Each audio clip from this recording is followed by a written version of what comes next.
Hey Bella, while I'm thinking of it, I thought I would just screen record some of the daily things that I do just to help you through this.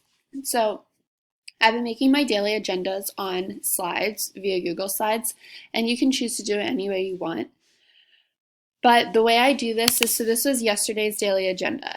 If I were going to do tomorrow's, which I'll do in a little bit, all I would do is I wouldn't edit this one because I'm saving all of them in a file.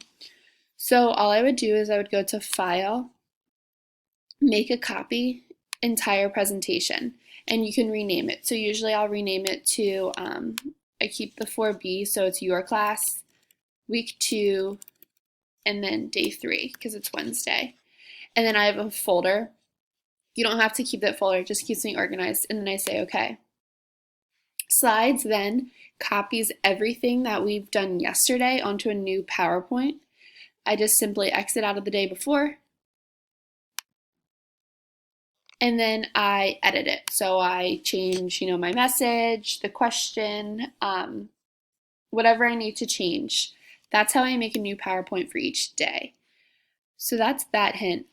Something that's going to be really, really important is assigning things on Google Classroom. And again, you can choose to do it any way you'd like, but it can get a little bit confusing. So when I'm on Google Classroom, I'll go to your class. To start an assignment, you go to classwork, and then you press create. You can choose, so assignment quiz, material. So let's say I'm doing assignment, like a worksheet. You would do the title,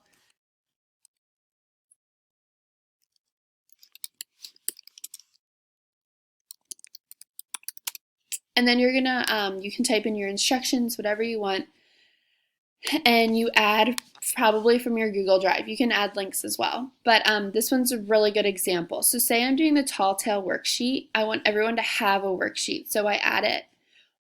What's going to be the most important part of this is right now, if you were just to press to sign, the students wouldn't be able to do the worksheet. They could only view it. What you want to do is you want to go down here and you want to make a copy for each student. This is really important. If you don't do that and you press edit, everyone's editing the same worksheet. When you make a copy for each student, it sends out a worksheet to every student. And in the videos, if you watch the videos I've been sending to the kids, I've been trying to teach them how to access that, because what they're doing is they're requesting access and it's getting really complicated on my end. So it's really important that they watch their videos, but as a teacher, it's really important that I make a copy for each student. You can also schedule assignments. So say I didn't want this to be released until tomorrow at 8 a.m., which is what I've been doing a lot. I just schedule the assignment. So that would be for worksheets or something on Google Docs, stuff like that. Something I would do, I'll erase this. When you do the Google Maths, you're going to, I'm going to exit out of this because you don't need it. I'm going to delete because it was just practice. All right, so say I'm doing a math. I'm going to do quiz assignment because the quiz assignments are a little bit different.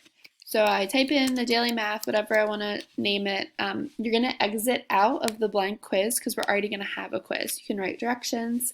You're going to go to add Google Drive, and then you're going to find it, and I would share them with you. It's here, you add. Now these, because they're in quiz format, you don't need to make a copy for each student. Google does that for you. And you can do the same thing, assign.